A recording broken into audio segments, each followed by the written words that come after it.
What is up, you guys? Long time no see. I have not uploaded for over a month, and I have only myself to blame. I have definitely been busy throughout the month of December with a mixture of school, work, family obligations, obviously, with it being the holidays, and just other things taking up my time that are getting in the way of YouTube. And every single day I think about working on a video, and then I just keep putting it off and off and off and off. And here we are now, a week and a half, 2 weeks into the NBA season, and I'm just now releasing my NBA preseason predictions. That's what happens when you take this long to work on the video. Originally, this was going to be over 2 hours worth of discussion, and I just decided I have to cut it down. We are going to do an on-the-spot voice recording, very little editing, hopefully. I'm just going to talk about each team in order. Each team, I'm going to bring up 3 players who I think are the most of note on their roster. Not necessarily the best players on the roster, just players that I think are kind of interesting. So we're going to start in the Eastern Conference. We're going worst to best. We're starting with the 15th place Detroit Pistons. I have the Pistons finishing dead last, in case you're wondering what that means. The Pistons team made a bunch of moves this past offseason in an attempt to win now, and it's just really odd. They have a plethora of guys in their prime, and only a few young ones that are of note. We have Killian Hayes, Sekou Doumbouya, Sadiq Bey, but not a lot of young players who have a lot to get excited about. The biggest name addition was Jeremy Grant. Grant was a Swiss Army knife, basically, with the Nuggets last season. A guy who can defend 4 positions, he can guard the rim a little bit, he can play around the perimeter, he can shoot, he can drive, he can pass a little. He's just sort of a jack of all trades. And his big fat contract with the Detroit Pistons kind of reminds me of the Harrison Barnes situation a few years ago, where he was just a really good role player for a really good team. And then another team that's not nearly as good decided to chase him, pay him a bunch of money, and put him as the face of the franchise. And as you can tell, it is not going to work. The Pistons are not going to be a good team this year. So far, they have not looked good. And Grant definitely is not playing bad. He's having his best season in the NBA. But his usage rate is at the highest it's ever been. I'm not really sure he's any better than he's ever been, but hey, he's getting what he wanted, and that's a bigger offensive role. Next guy on this team I want to mention is Blake Griffin, someone who is just on a deep downward spiral. Blake Griffin's chronically injured.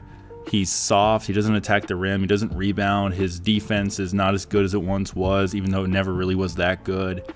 His three-point shooting is now literally the only thing keeping him relevant.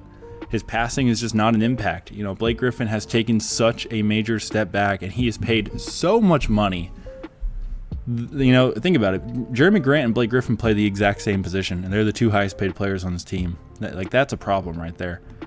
The other guy I want to mention is Josh Jackson, kind of a wild card mention. Jackson was a Phoenix Sun for a couple years, and he had a lot of off-the-court issues. I did make a video kind of diving into it a little deeper.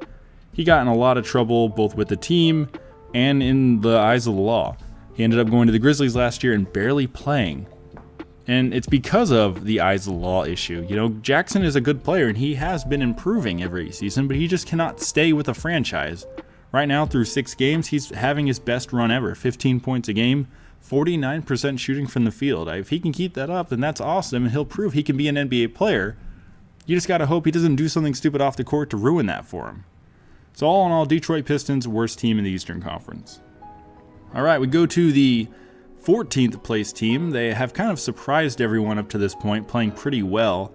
As of right now, they are 4-3, so above 500, which is kind of surprising. I have the New York Knicks, another team that's kind of just in no man's land.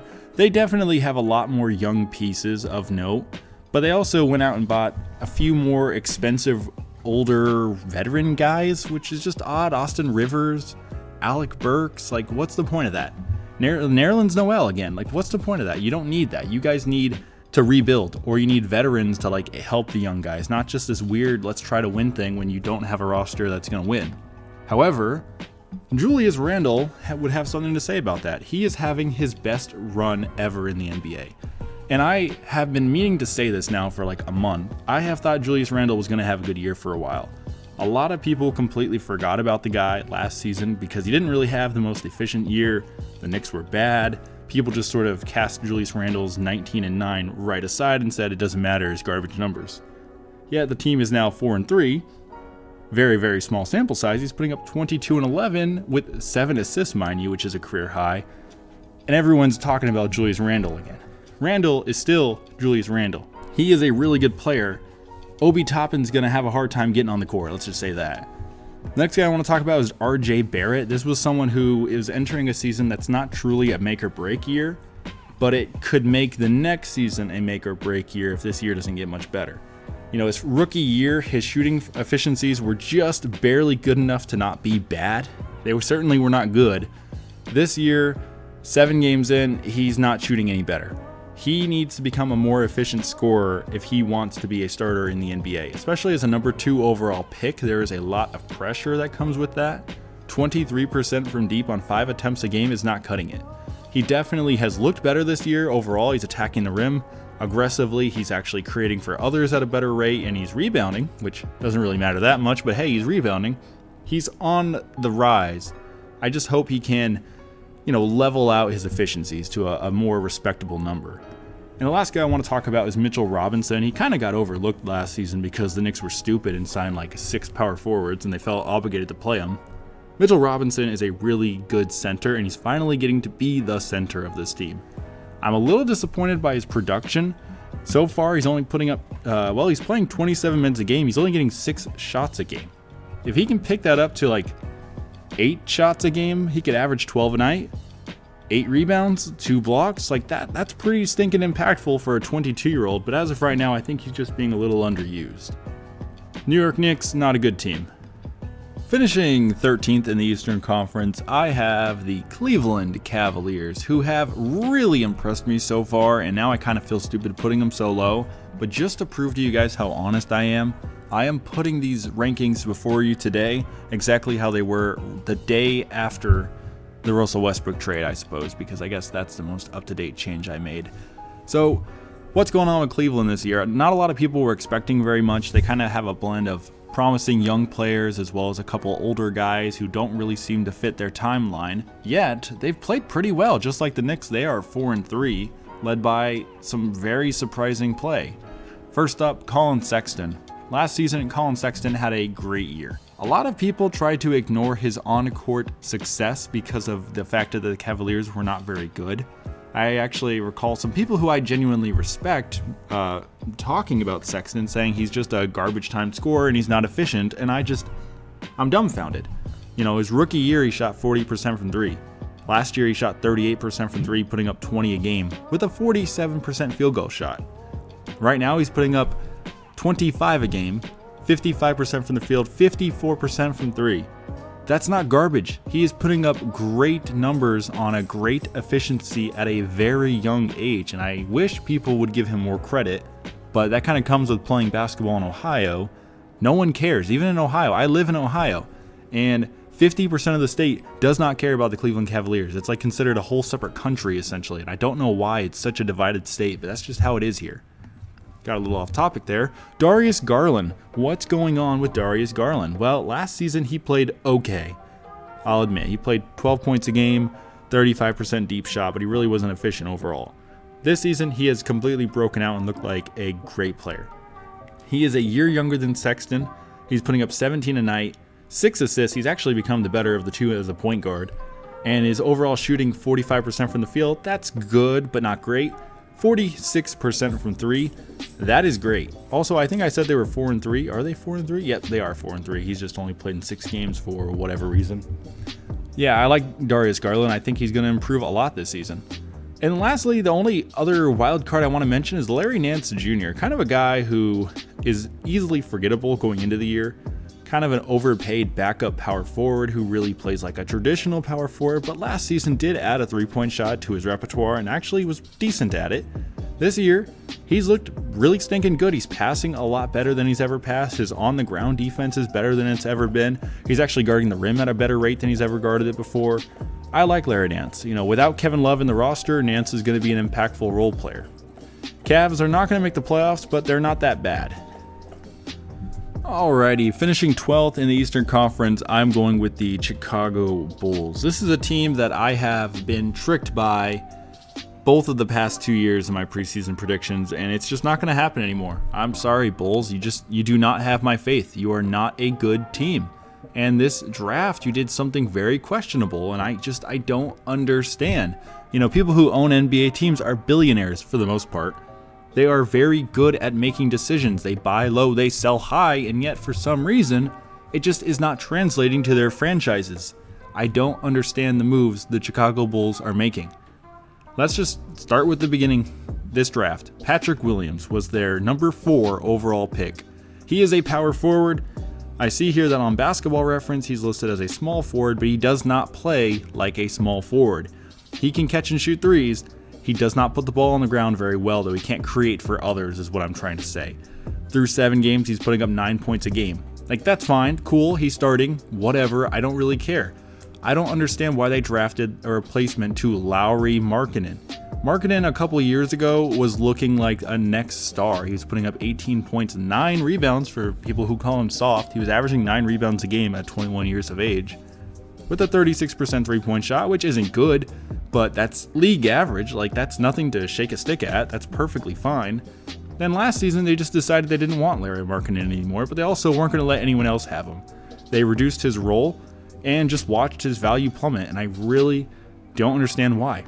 And then their center. They have Wendell Carter Jr. playing their center position. He's fine, but he's not really that good. I mean, let's be real here, guys. Wendell Carter Jr. on a good night is going to give you 12 points and 10 rebounds on 53% shooting. That's really not that special. He averaged 1 block a game on a good night. Really, I think in a perfect world, the Bulls will get Lauri Markkanen to improve again this season so that he can be pushed to their center position, although, yes, he's really not much of a shot blocker. That is his issue. But we're talking about a perfect world here, and in my perfect world, Lauri Markkanen discovers, oh, I'm 7 feet tall, I can use my arms to block shots. And he starts blocking some shots. Wendell Carter goes to the bench, and Patrick Williams can be a number 4 overall pick who plays the power forward position like he should. Chicago Bulls, I don't know what you're doing. You're not going to be good this year, though, so at least we know that. Finishing 11th place in the Eastern Conference, I am running with the Charlotte Hornets. And we have now officially reached the point where all these teams I'm about to talk about could make the playoffs. Just because I have them at number 11 does not mean they cannot be the 8th seed, all right? It just means that if everything goes exactly as I plan it to go, they'll be number 11. But we know that's not how basketball works. Players get hurt, players break out, players take steps back. This Hornets team could be a playoff team. And a big reason for that is their big offseason acquisition, Gordon Hayward. Definitely overpaid. I'm not going to pretend he's not overpaid. I know that I called the Hornets a winner in my last video I did. My little brother gave me a call and explained to me they should not be labeled a winner just for getting Gordon Hayward, and I had to explain a whole bunch of things to him. But I think Gordon Hayward is a good player. Yeah, he's not shooting the best this season, but he does have an increased role, and his guys around him are not as good as they were with Boston, obviously. But he's still putting up 18 points, 5 boards, 4 assists a game. He's a better defensive player than people give him credit. 1.6 steals a game doesn't happen to bad defensive players. And he's shooting the ball okay. 46% from the field, 34% from 3. That's not really that bad, but it's also not that good. Now, the big breakout player this season is Terry Rozier. You know, 2 years ago when the Hornets took Rozier from the Boston Celtics, I was kind of amazed and frustrated by the fact they let Kemba Walker walk. But Rozier is turning into a pretty good replacement now. 21 points a night. He's really not much of a point guard, but he's a great shooter. 44% from 3 with 8 attempts a night. That is crazy good. If Rozier can keep that up, which I don't anticipate, I think he'll level out to about 20 a game on a 42% shot, which really isn't much lower. I don't know why I'm mentioning it, but I'm just telling you guys what I'm thinking. I think Rozier is going to be a good player to play alongside their next guy on my top 3 here, LaMelo Ball. So far, LaMelo Ball's minutes have been very low, and it's because the team is kind of just forcing him to earn it for some reason. I really don't know why. Devontae Graham has not looked good. If they really want to be a winning team, they need to play LaMelo Ball. Yes, LaMelo Ball overall is not the best shooter in the world, but 35% from deep is really not bad. That's perfectly average. He's a great playmaker. He's a much better defensive player than I think everyone thought he would be going into the NBA. And with his garbage time minutes, infrequent, like long sits on the bench, he's putting up 11 points a game, 4 assists, 2 steals a night. You need to play him more, Charlotte. If you play LaMelo Ball more, Terry Rozier maintains his hot streak. Gordon Hayward can get back to his normal efficiencies, and these role guys keep doing what they're doing. I just want to give a quick highlight to PJ Washington. Quick shout out, whatever. He's having a pretty good year. In fantasy, he's helping me out a lot. I like this Hornets team, but they are a long shot for the playoffs. Alright, this is the part of the video where everyone calls me a liar and says I'm just now making this ranking, but it's not true. I legitimately had, finishing 10th this season in the Eastern Conference, the Toronto Raptors. I know. I do not think the Toronto Raptors are going to be a good team this season. I just feel like they have lost so much and they put so much money into players that are just not worth it. So let's get to that first player who I think is getting paid a lot of money and is not worth it. That is Fred VanVleet. Don't get me wrong, VanVleet's a good player, but he just gets paid too much money. 21 points a night, 5 rebounds, 5 assists on a horrible team. We need to remind you guys of that. A horrible team, 1-5. There are a lot of players, Colin Sexton, who put up equal or better numbers and are cast away as being a bad player. So Fred VanVleet, by that definition that a lot of people have been using for the past couple of years, is a bad player. No, I don't think VanVleet is a bad player. I think he is a good player and he's one of the best pieces on this roster. But if VanVleet is probably your best player, you have a pretty low ceiling, unfortunately, and that's what Toronto is dealing with. Because Pascal Siakam is not as good as everyone thought he was. I'm going to raise my hand right now, though, because I knew he wasn't going to be as good as everyone thought he was. 2 years ago in the playoffs, he had a great run, won a championship. Then he took over the role as the number 1 option on the team. Everyone was super hyped, and he played pretty well during the season. 22 points, 7 boards, 3 assists, made the All-Star team, yada, yada, yada. The Raptors were just not competitive in the playoffs. This season, he's regressed big time. People have learned how to stop Siakam, and the pieces around him are not as good as they could have been. The Raptors are in trouble, and Siakam I don't see getting much better. Now, he's not going to be as bad as he is throughout the entire season. He's shooting 40% from the field and 30% from deep. He's better than that, but he's not going to drag this team into the playoffs, unfortunately. The last guy I want to mention is not Kyle Lowry, who's exactly what Kyle Lowry is. It's a guy named Chris Boucher, or Boucher, but I'm pretty sure, yeah, it's Boucher, according to Basketball Reference, and I've heard people say that, so I don't know why I doubted myself for a second there. Boucher is playing their center position, even though he's only like 6'9", but he's a really good athlete. He's a really good shot blocker. He's very efficient, but he can also stretch the floor. And I really like the guy. He's 28. He's very, very old. I thought he was way younger than that, honestly. But Boucher is kind of having a breakout season, so I respect that. Toronto Raptors, though, you're not going to be a playoff team this year. And had I have uploaded this video 3-4 weeks ago like I intended, I bet I would have got a lot of hate for that statement, but now that this video is coming out 2 weeks into the year, people are going to be like, oh, you're just saying that because you know how the first 2 weeks went. It's not true. That was my belief a few weeks ago. Raptors are not a playoff team. Finishing 9th in the Eastern Conference, I am going with the Orlando Magic. Pretty much the same team they were a year ago. They have a few guys I really am interested in. We're going to start off with Markelle Fultz. Fultz is having a make-or-break year. Last season was the best season he's had in the NBA, yet as a number 1 overall pick 3 years in, he's putting up 12 points, 5 assists a game, shooting 46% overall, which is pretty good, but 26% from 3 as a point guard, that's just not going to cut it. Now, his defense is actually pretty good. Last season, he put up 1.3 steals a game on only 27 minutes a night. That's respectable. I think he does not get enough credit for his perimeter defense, but overall, Markelle Fultz has a long way to go. This season, the Magic have a 5-2 record as of me recording this, so they're definitely trending in the right direction, but Fultz is just really, he's not taking any major strides. He's less efficient than he was last year, despite being more productive overall, taking on a bigger role in the offense. I'd like to see him pick up to the point where he's averaging like 16 and 8 with 1.6 steals a game and at least a 45 and like a 30% three-point shot, but I'm not sure we're going to see that. Next guy I want to talk about is their rookie, and he pretty much could be viewed as the replacement to Markelle Fultz. It's Cole Anthony. Cole Anthony was his hotshot high school recruit who was not very special in college, and his draft stock plummeted, but he was still selected 15th overall, first-round pick, and he's playing with a somewhat decent team. He's got a pretty big role right now. He's averaging 20 minutes a night, putting up 8 points a game. He's horribly inefficient. That is a huge problem. He's a very undersized guard. They have him listed at 6'3". I don't think he's 6'3". I think he's like 6'2" on a good day. Good athlete. He just needs to learn how to shoot. Like, that was his issue in college, and that is looking like it's his issue in the NBA. Rookies do get a little bit of leeway with a poor shot, but that needs to come around. And the only other guy I want to talk about is their big ticket guy. It's someone who nobody cares about, Nikola Vucevic. Vucevic is one of the best offensive centers in the NBA, but he sucks at defense. Last season, he put up 20 points, 10 boards a game, pretty much 20 and 11, essentially. Well, 19 and 10, but I like to round things up when it's close like that. Pretty much a 20 and 10 guy with a 47% shot and a 33% three-point shot, which everything I just told you was down from a year prior where he made the All-Star team. Vucevic is a really, really good offensive player. He's not a black hole. 3 assists a game. He can shoot the ball. He can put the ball on the floor a little bit.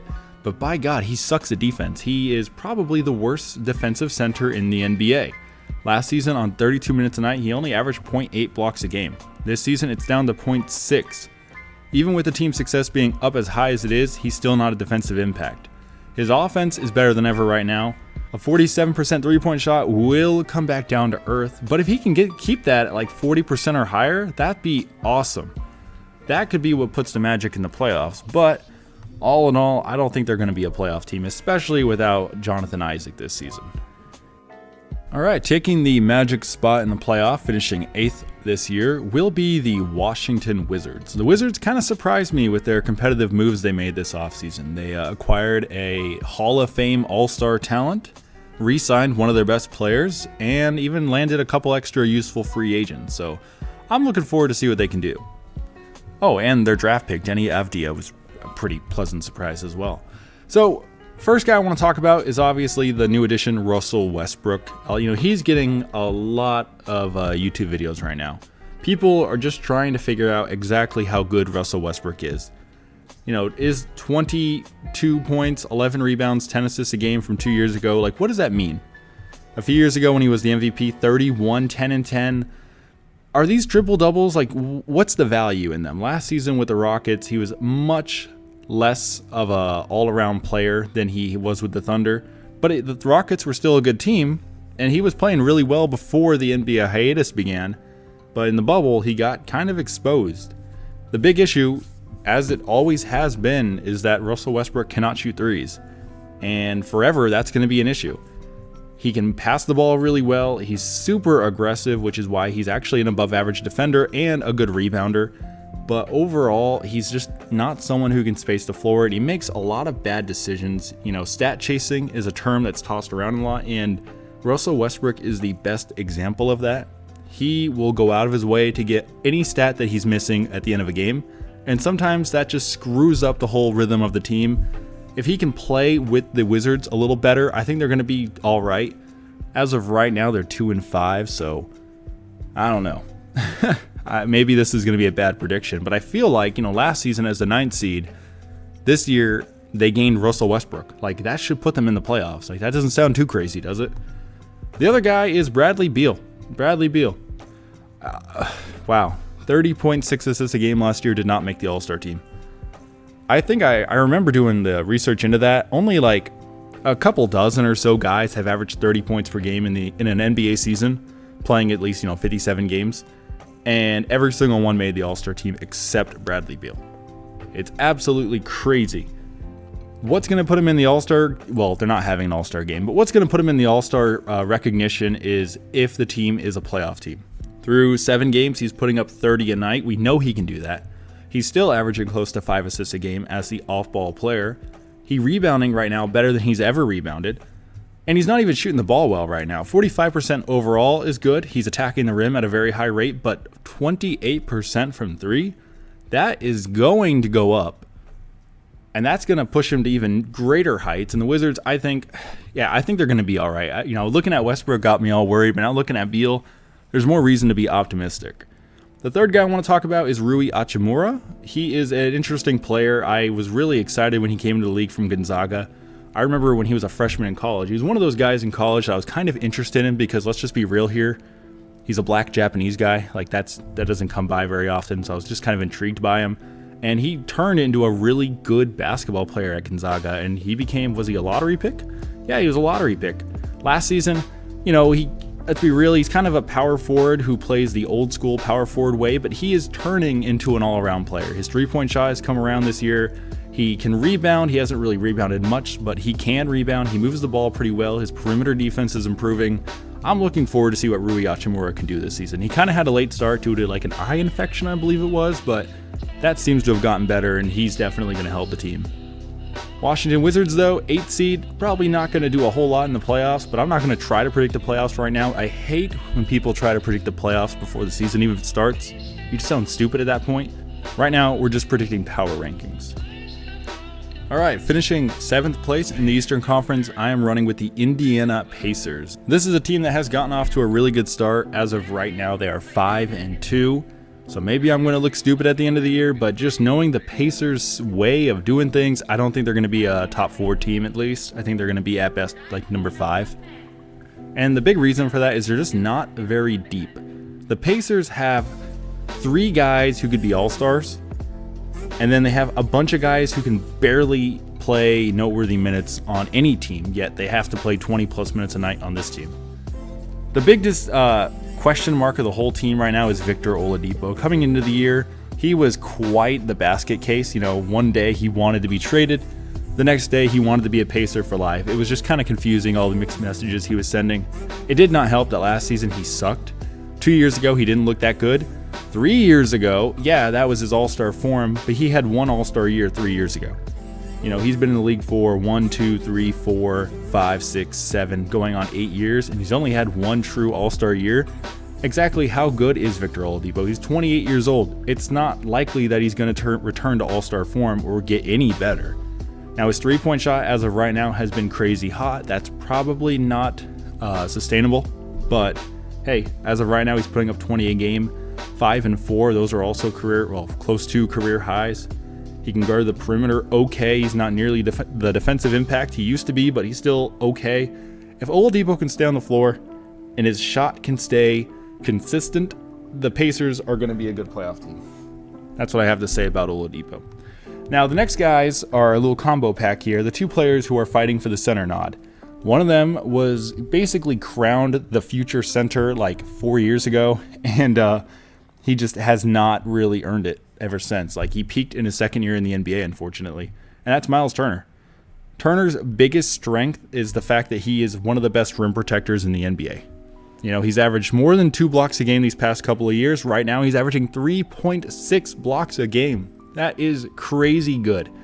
That is such an impact. And you might read 3 blocks a game and see, okay, 6 points. No. You have to account for how many shots that affects. He's not getting the block, but people have to change their shot, or they just flat out refuse to drive and they take a tougher, farther away shot. Turner is a great piece to have, but he doesn't do a whole lot else other than protect the rim. He can shoot the 3 ball, but he's not really that great at it. Yeah, 2 years ago he shot 38%, but as a whole, he's a 35% three-point shooter. This season, he's down to 26%. That is just not cutting it.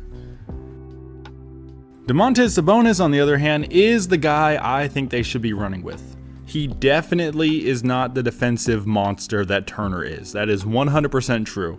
However, Sabonis is a much better all-around basketball player. This season, he's even shooting the 3-ball well, 52%. That is not something he's going to keep up. But if he can even shoot like 38% from 3, that'd be great. 20 points per game right now. 11 rebounds per game right now. 6 assists per game right now. Those are all pretty much what he did a year ago. So these are definitely numbers that he can keep up. Yes, he doesn't protect the rim. 0.6 blocks is not good. That is why Turner is still on the team and still getting starts. But I don't know what you do in this situation, because it's not like they have a better option at power forward. They can't just move Sabonis to center and then have Turner come off the bench and literally not have a power forward. They don't have any backup bigs. That's the team's hole. They have a ton of backup guards who range from being just okay to not being NBA players at all. And it's just an issue right now. I'm really worried about this team getting hurt. They're very top heavy. Top heavy teams can win championships, but they also look really stinking bad in the playoffs if one injury happens. And right now, TJ Warren's out for the season, or at least he's out for a long time. And we're going to start to see the Pacers really get tested here. Aaron Holiday has been moved into the starting lineup for now, but he's like a 6'1" guard. You know, he's not going to replace TJ Warren. 26% from 3, 37% from the field. That's not good enough. Yeah, Indiana, you're going to be a playoff team, but I don't know how good you're actually going to be. Alrighty, we keep on climbing to number 6. I am running with the Philadelphia 76ers, which another controversial take given that they are 6-1 right now, literally the best team in the NBA. I don't think they're going to maintain that because they're top heavy. What do you know? Alright, biggest guy I want to talk about is Ben Simmons. Simmons, when he entered the league, well, he didn't play the first year, but after that, he was a very promising young player. He's a 6'10" point guard who could score on anybody at the rim. He could rebound, he could pass, he was a great perimeter defender, he could protect the rim a little bit. There was so much reason to be high on Ben Simmons. And guess what? He couldn't even shoot threes. Like, this was a great player who wasn't even shooting threes. Like, think about all the possibilities that would come when he starts to open up his game. Year 2, nothing changed. Okay. Year 3, nothing changed. Okay. Year 4, nothing's changed. Ben Simmons, we are now 4, technically 5 years into being a professional basketball player. He still has not learned how to shoot the ball from long range. I don't understand, because his head coach, this was a year or two ago, his head coach literally goes on the record talking to the media, begging Simmons to shoot threes, even just one a game. And he just doesn't. I'm dumbfounded by this. He just does not shoot threes, and it just confuses me. He's so good at everything else, but the fact that he doesn't stretch the floor greatly has a negative impact on his team.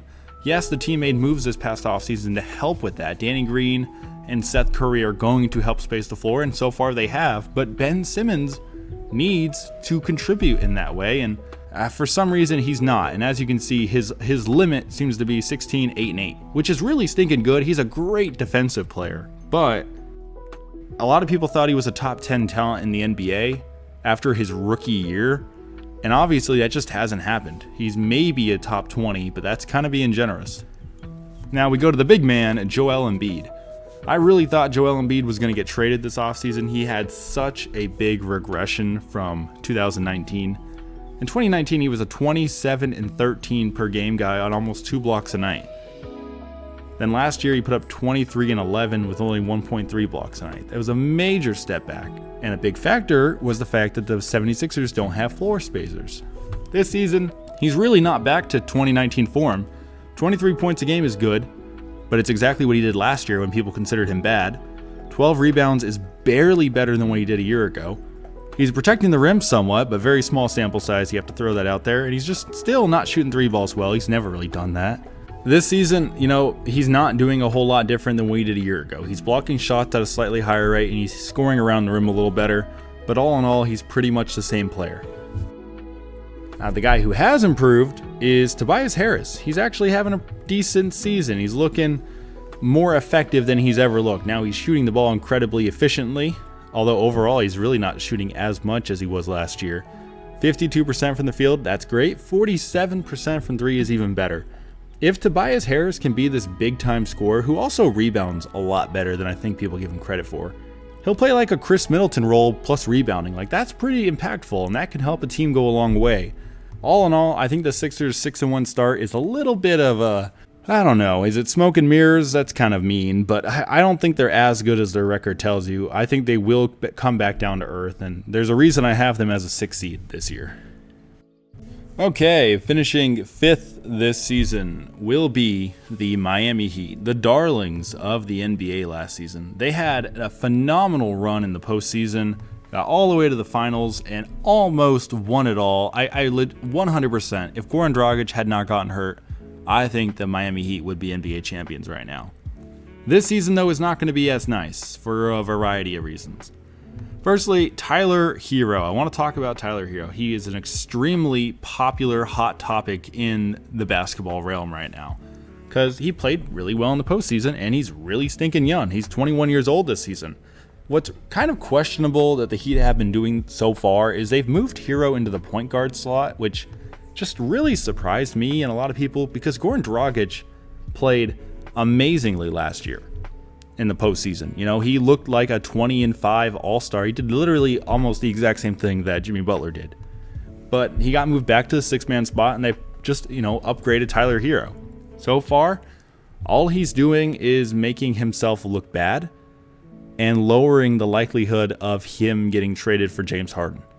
His stock was as high as it was ever going to be this past offseason. If they wanted to move him, that was when they needed to move him. And unfortunately, I don't know how much better he can get. Maybe he can turn into an all-star in 2 to 3 years, but as of right now, he's a not so great point guard. He's young, he's playing a new position, he's going to get better, but this is a 5th seed with Hero as the point guard. The next guy I want to talk about is Jimmy Butler, just because why not? Jimmy Butler is the face of their franchise. He's having a crappy season. Defensively, he's great.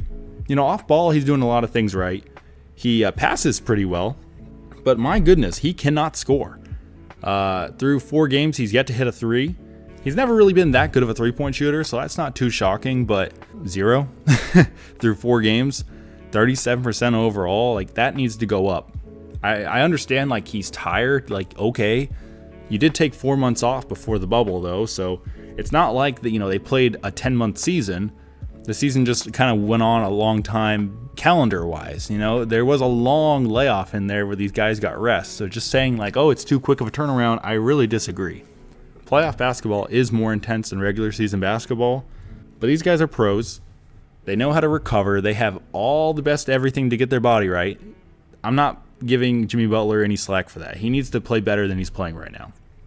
And then Bam Adebayo. All right, Bam Adebayo. What do I have to say about him? He played really well in the playoffs. He had a lot of big moments. That block against Jason Tatum was one of the most impressive defensive plays I have ever seen. And he got paid. He got paid a lot of money because of his impact he had in the playoffs. But I'm going to tell everyone right now, Bam Adebayo is not worth that much money. 15 and 10 with 5 assists, 1.3 blocks a game got him pretty much a max extension. So far this year, what is he doing? He's leading the league in field goal efficiency through 6 games, 67%. That's great. But he's not someone who can score a ton. He's shooting incredibly efficient, putting up 19 a game. His efficiency is probably going to come down to earth a little bit. And he's not even averaging 20 right now. So what is he going to average? 16, 18 a game? That's good, but that's not max contract good. It kind of gives me Andre Drummond vibes, to be real with you guys. He's a much better all-around defensive player, but he doesn't space the floor. He can pass, but he's not much of a dribbler. And his shot blocking ability is a little overrated. I'm just being real with you guys. He's a little overrated at protecting the rim. I think he's a good all-around player, but he's getting paid like someone who's a lot better than he is. Yeah, he's going to make $28 million next season. And in 2026, it'll be up to $37 million. I'm really getting Pascal Siakam vibes here. A good player who could make the All-Star team, but is not going to lead a team to a championship, unfortunately. And that's my opinion on the Miami Heat. Kind of bleak. I don't mean to be so negative. I like the Heat. They're probably my second favorite NBA team. But I don't know. This season, I don't have as high hopes as I did during the playoffs. Alrighty, we're in the top 4 home court advantage teams. Here we go. Number 4 in the Eastern Conference, the Atlanta Hawks. So, this genuinely was my prediction the day after that Russell Westbrook trade. I thought the Hawks were going to be a home court advantage playoff team, and I watched so many preseason prediction videos from my favorite YouTubers, and most people did not have the Hawks in the playoffs, or if they did, they were the 8th seed, and it really kind of made me second guess myself, geez, are they really not going to be as good as I think they are? I'm looking at their roster, and they are 9 men deep. They have 9 guys who I think could be starters in the NBA. They are a good team, youth with experience. They have guys who can score, guys who can pass, guys who can rebound, guys who can defend.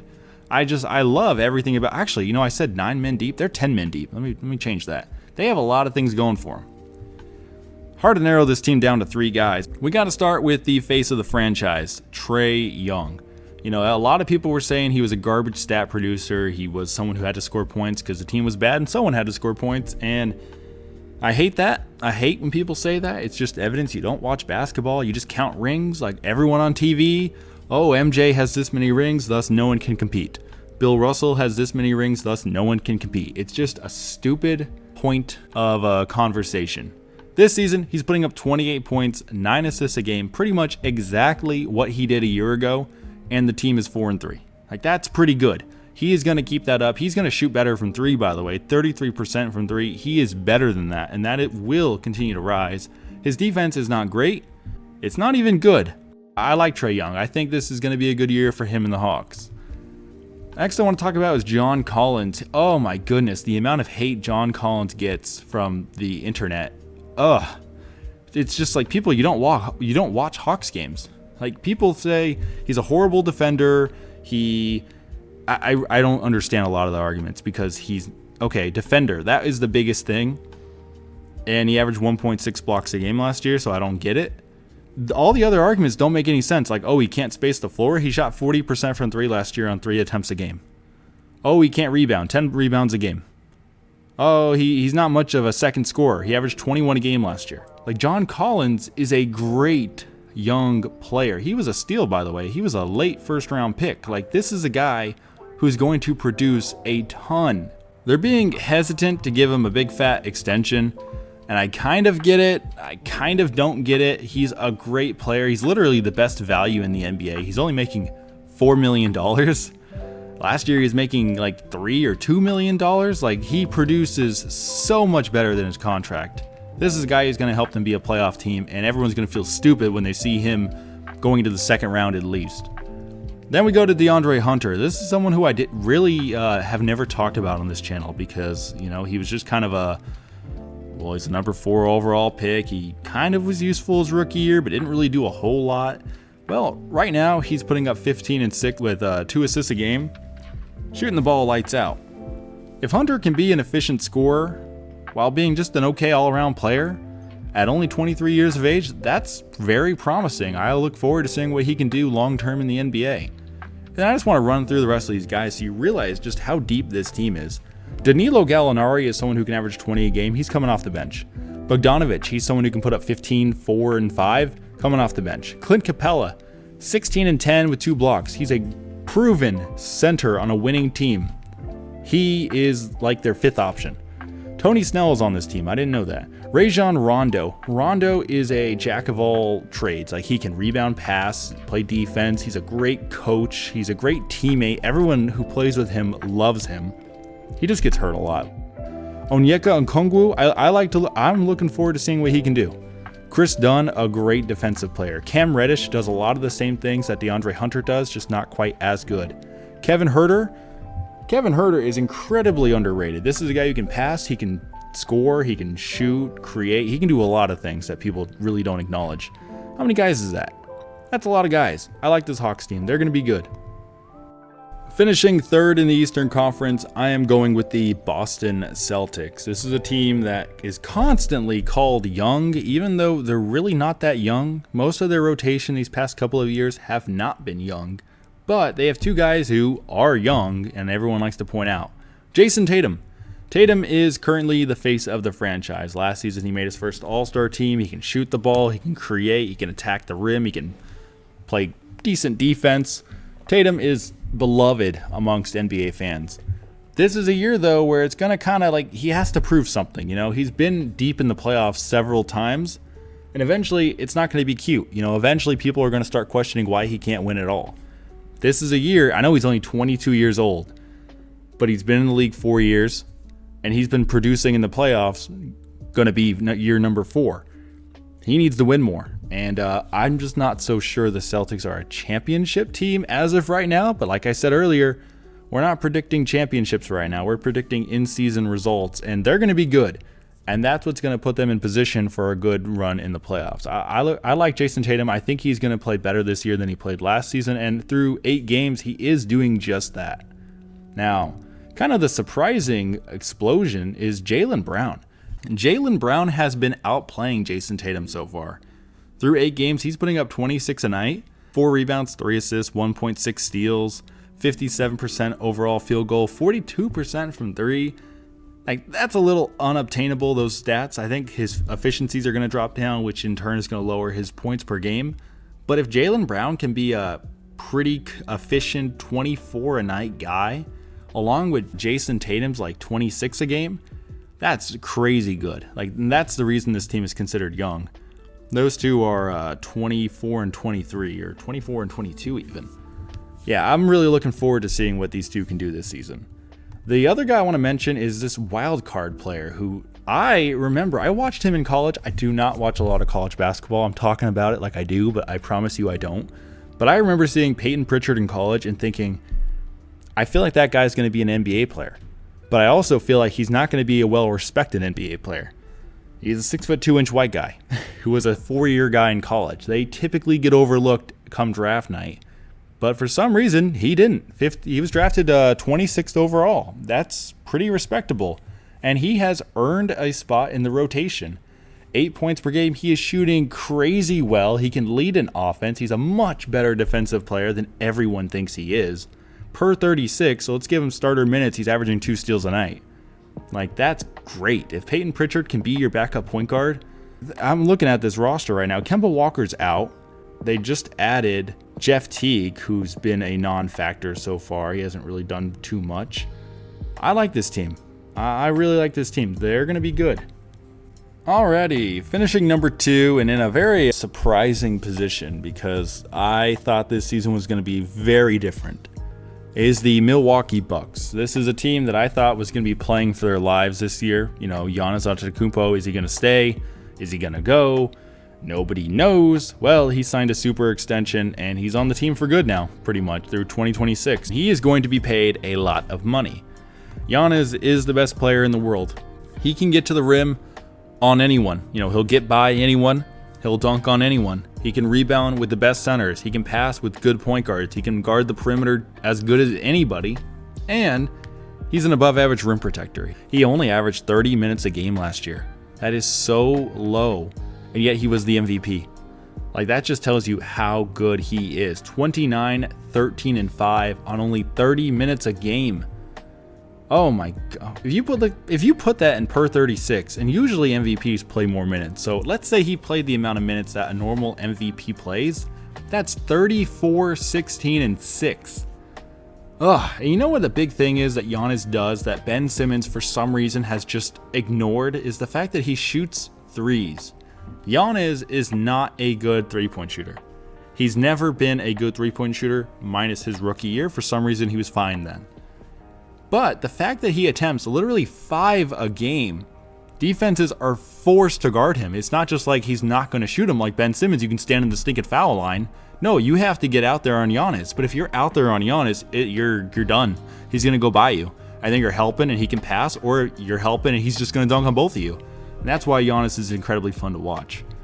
Now, the big addition, Jrue Holiday. I think a little overrated. Let's just be real here. Jrue Holiday was incredibly hyped up this summer, even though no one's been hyping him up his entire career. Yeah, he is someone who can score, he can create, he's a much better defensive player than people give him credit. This season he's shooting the ball crazy well. That's probably not going to keep up. He's a good player. They gave up a lot for him. They lucked out. Giannis signed that max extension. We got to stop saying they gave up too much. They have Giannis. They don't have to worry about what they're giving up. They have Giannis. Who cares about what draft picks you have? You have Giannis. Use him. Jrue Holiday. Good addition. All right, Dante DiVincenzo. Kind of surprising. They wanted to trade him. He literally was publicly announced that he was traded by the team. And then they backed out of it because they realized they weren't allowed to do that. As an apology, they've moved him into the starting lineup and things have looked really stinking good. He's shooting crazy well. That's not going to keep up. But 12 points, 1.7 steals a game. I appreciate that. DJ Augustine can probably do just about the same thing, but whatever. They're trying to make Dante DiVincenzo happy. He's a young, promising player, but he's 24. He's really not that young. This is literally the oldest you can be while still being considered young. They should trade him. Like I said in that one video, I've said it in 2 videos. The Eric Bledsoe signing a couple years ago just completely screwed over this team. And that's why they're only number 2 this year. So now let's get to number 1. Alrighty. The number 1 seed in the Eastern Conference, you probably saw it coming. It's the Brooklyn Nets. I am a big fan of the Brooklyn Nets this season. Kyrie Irving is not at all a player that I like, but oh my goodness, he is good at basketball. This season, Kyrie Irving is on a mission to finally prove he is in the upper echelon of point guards in the league, because he has been acting like he's belonged there since he was 23 years old, pretty much. And you know what I mean by there is on the level of Stephen Curry, James Harden.